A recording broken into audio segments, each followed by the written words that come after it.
गौरी पुत्र गणेश भगवान की जय। जय माँ दुर्गे।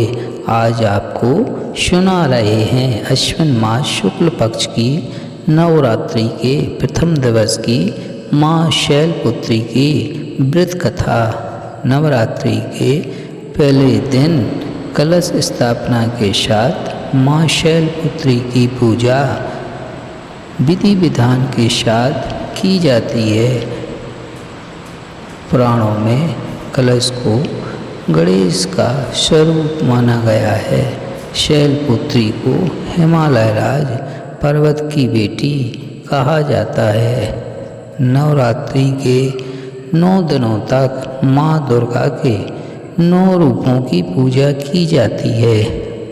माँ शैलपुत्री की पूजा एवं व्रत कथा सुनने से जीवन में सुख समृद्धि प्राप्त होती है तथा माँ का विशेष फल प्राप्त होता है और हर मनोकामना पूर्ण होती है।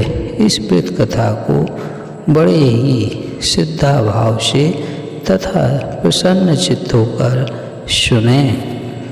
नवरात्रि के पहले दिन माँ शैलपुत्री की पूजा विधि विधान के साथ की जाती है। माँ का वाहन वृषभ है।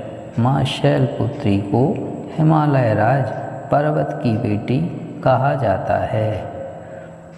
एक बार प्रजापति दक्ष ने यज्ञ के दौरान सभी देवताओं को आमंत्रित किया।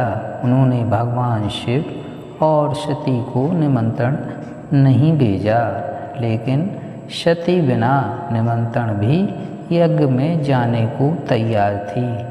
ऐसे में भगवान शिव ने उन्हें समझाया कि बिना निमंत्रण यज्ञ में जाना ठीक नहीं, लेकिन सती नहीं मानी तो भगवान शिव ने उन्हें जाने की आज्ञा दे दी।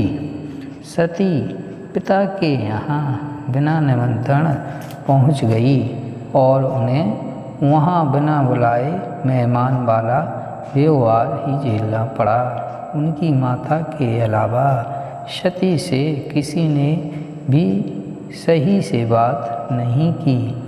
बहनें भी यज्ञ में उपहास उड़ाती नहीं।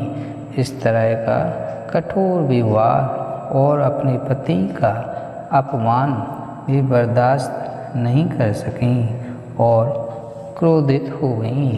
इसी क्षोभ, ग्लानि और क्रोध में आकर उन्होंने खुद को यज्ञ में भस्म कर दिया। जैसे ही ये समाचार भगवान शिव को मिला, उन्होंने अपने गणों को दक्ष के पास भेजा और उनके यहाँ चल रहा यज्ञ विध्वंस करा दिया। फिर अगले जन्म में उन्होंने हिमालय की पुत्री के रूप में जन्म लिया, जिन्हें शैलपुत्री कहा जाता है। और नवरात्रि के पहले दिन शैलपुत्री माँ की पूजा की जाती है।